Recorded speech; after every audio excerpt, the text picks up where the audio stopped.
हे मेरे पुत्र, मेरी आज्ञा को मान और अपनी माता की शिक्षा को ना तज।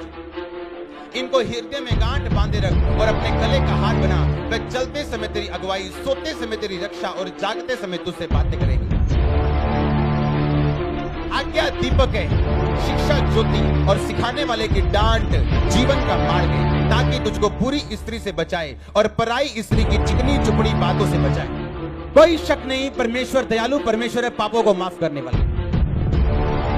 पर जो बाइबल का वचन है वो पूरा हुए बिना नहीं रहेगा। उसमें यह भी लिखा है, कहता मेरी आज्ञा को मान, गांठ बांध, ताकि तुझे बुरी स्त्री से बचा के रखा जाए। 25 में लिखा, उसकी सुंदरता देखकर अपने मन में उसकी अभिलाषा मत कर।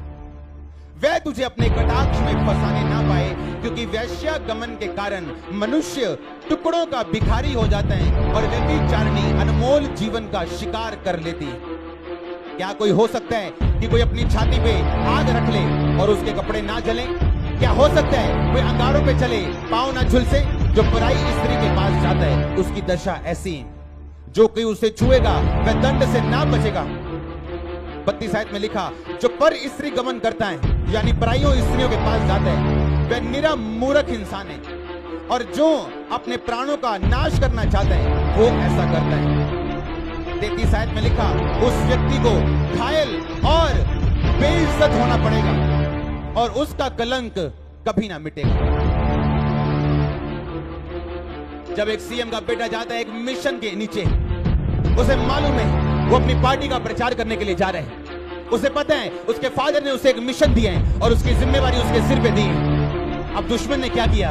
दुश्मन ने रास्ते में सुंदर सुंदर लड़कियां बिठाई हुई कि जैसे सीएम का बेटा आए ऐसा डांस करना कि वो प्रचार भूल जाए और तेरी तरफ आ जाए, और उसको फंसा के रखना 10 दिन 5 दिन, और जब डेट निकल जाएगी इलेक्शन की, वोटिंग की, तो तू उसे छोड़ देना। अब जो सीएम का बेटा अगर तो वो बुद्धिमान है, वो शैतान की अपने बैरी की चाल को समझ जाएगा कि नहीं, ये दूसरी पार्टी वालों ने लड़कियां भेजी हैं मुझे डिस्ट्रैक्ट करने के लिए, मुझे आकर्षित करने के लिए, अपने सच्चे मिशन से मुझे भटकाने के लिए। हाँ कि ना? और अगर मैं इस बात को ना समझा तो मैं मारा जाऊंगा। ऐसे ही यीशु मसीह ने आपको भेजा है अपनी जीसस पार्टी का प्रचार करने के लिए, और इसीलिए शैतान पार्टी ने सामने लड़कियां रखी, उसने डिस्ट्रैक्शन रखी आकर्षित करने के लिए, आपको सुंदरता आपके सामने खड़ी और आपको आकर्षित करने के लिए, ताकि आप अपने फादर की पार्टी का प्रचार ना करके उस लड़की के साथ चले जाएं। परमेश्वर ने कहा मैं तुझे माफ तो कर दूंगा, पर तुझे घायल होना पड़ेगा, तुझे बेइज्जत होना पड़ेगा और तेरा कलंक कभी मिटेगा नहीं। आज लोग सुलेमान को याद करते हैं कि वो एक महान राजा, उसके अलावा दुनिया में कोई अमीर राजा नहीं था और ना है अब तक।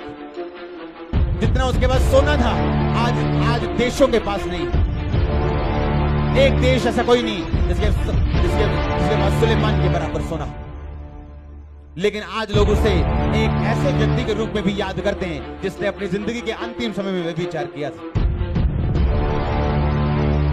दाऊद ने जब व्यभिचार किया उसे अपमानित होना पड़ा, चाहे वो परमेश्वर का सच्चा दास था, उसे लज्जित होना पड़ा, और शिमी ने आके उसे श्राप दिए।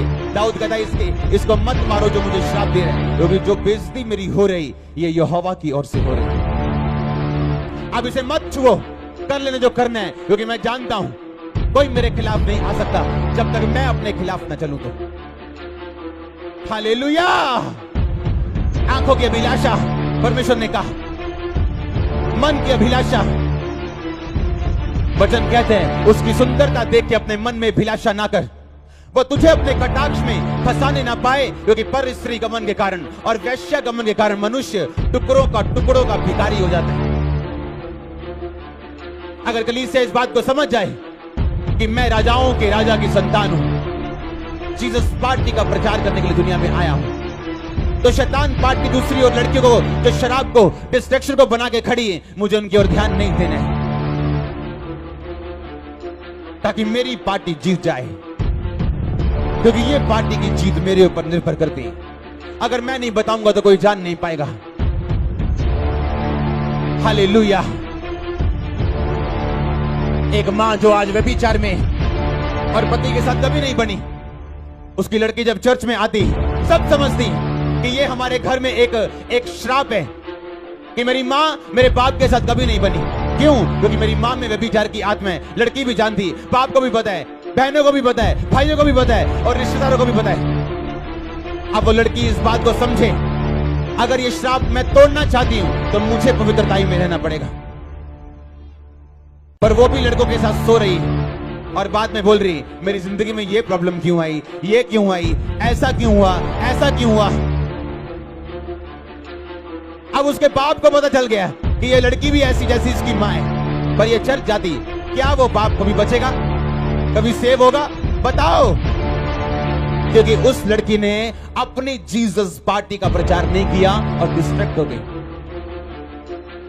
परमेश्वर ने कहा, तेरी आंखें बंद हैं, तुझे दिखता नहीं। जब तुझे दिखता नहीं, जब दूत आएंगे तो देख नहीं पाएगी, जब मौका आएगा तो देख नहीं पाएगा, तो तू वेट करता रहेगा, इंतजार करता रहेगा अपनी आशीष का। पर जब आईज ओपन होंगी तो देख पाएगा कि ये वेरी की चाल है, मैंने फंसना नहीं। हालेलुया।